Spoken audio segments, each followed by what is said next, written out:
The Gator device is a rhythmical gate sequencer, which was inspired by Reason's Alligator plugin.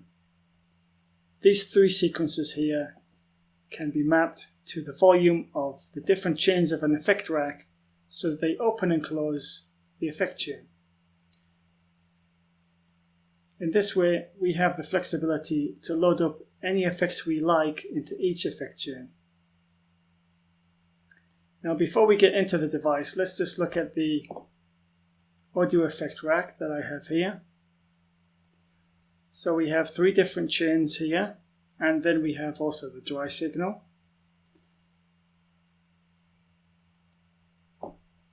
Now, what I've done to begin with is I've put a utility into each one. In this way, I can map this to the gain of the utility, and which will leave this for me to balance out the sounds later on. Now each chain has a different filter, so here we have high pass, band pass and low pass, and we can also see that I've loaded this up with some saturation, a phaser and a delay.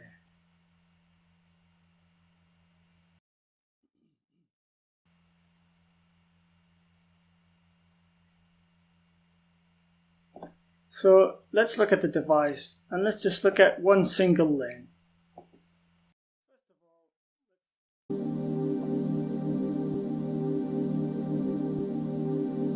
So here the source sound is just a simple pad. So first of all, let's bring down the dry signal. Now this sound is going through each of the three effect chains.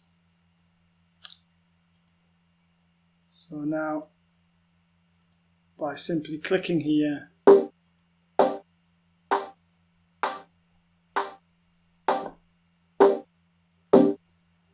we can see that this one is opening and closing the gate here, and the filter is affecting it. There is also an LFO, so we can hear the sound is changing a little bit.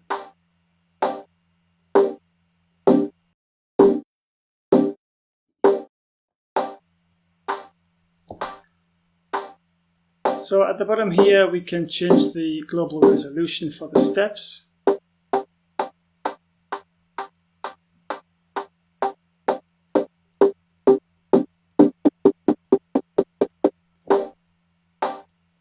So every time we have the gate switched on here, what we're doing is we're triggering an ADR envelope. So we could have it open more slowly.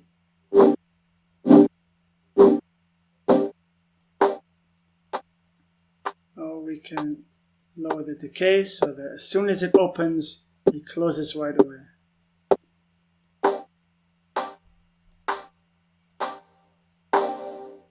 We can also open it so that each gate lasts beyond the step size.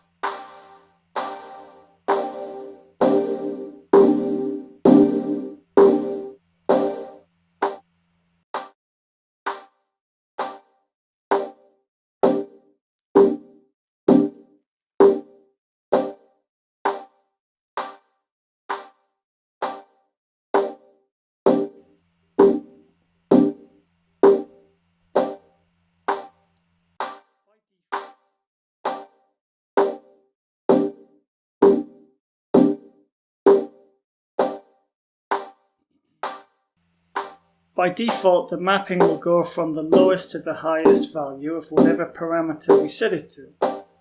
Well, here we can see I set it at 50%, so it's only going up to 0 dB. For our purposes, that's loud enough already, but if it's too loud, we can just bring it down here.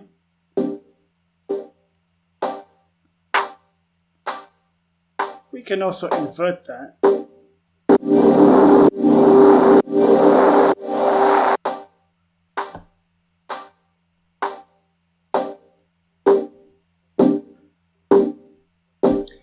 Going back to the sequencer, we can set the number of steps.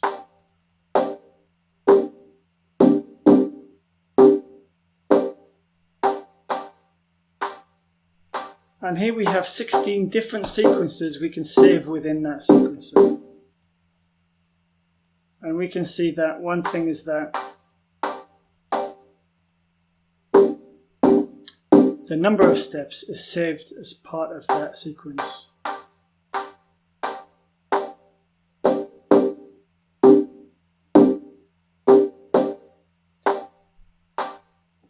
Now each of these sequences can actually be mapped to two different parameters.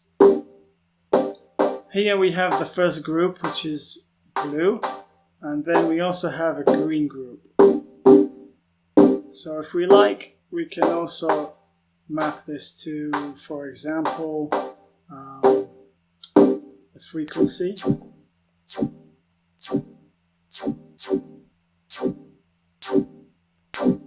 But we can set it to anything we like.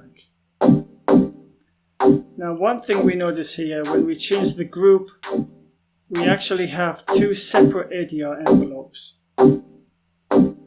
So this envelope will be controlling these three maps, and the second envelope will be controlling the other three maps.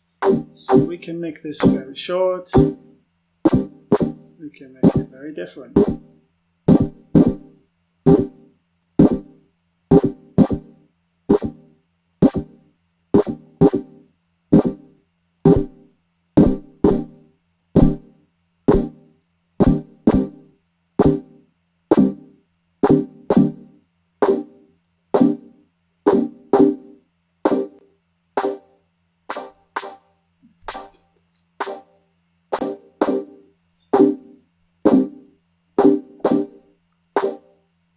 So now we can turn on the other ones, and we can see what different kinds of sounds we can make.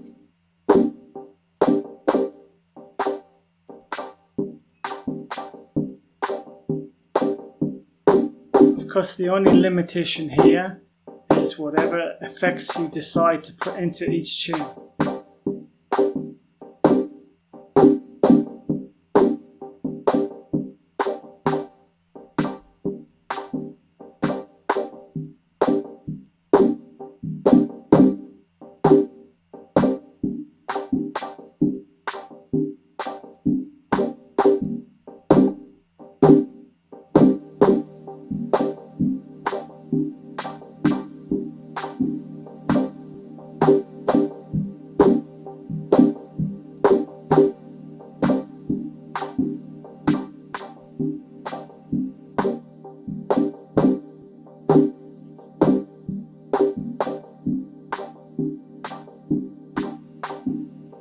So each of the sequences has not only a gate sequencer, but also it has probability per step. So we can bring down the probability for a lot of these steps, and then we get a much more varied sound.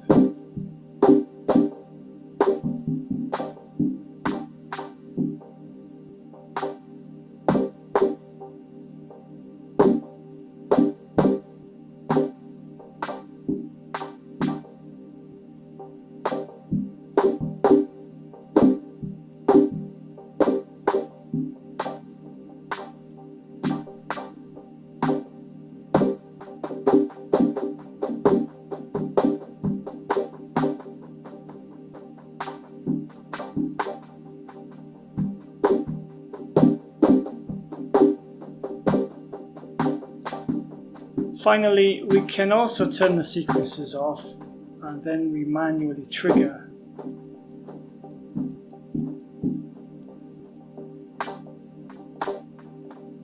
Using these buttons, which can of course be mapped to any MIDI controller, or we can automate them in Live.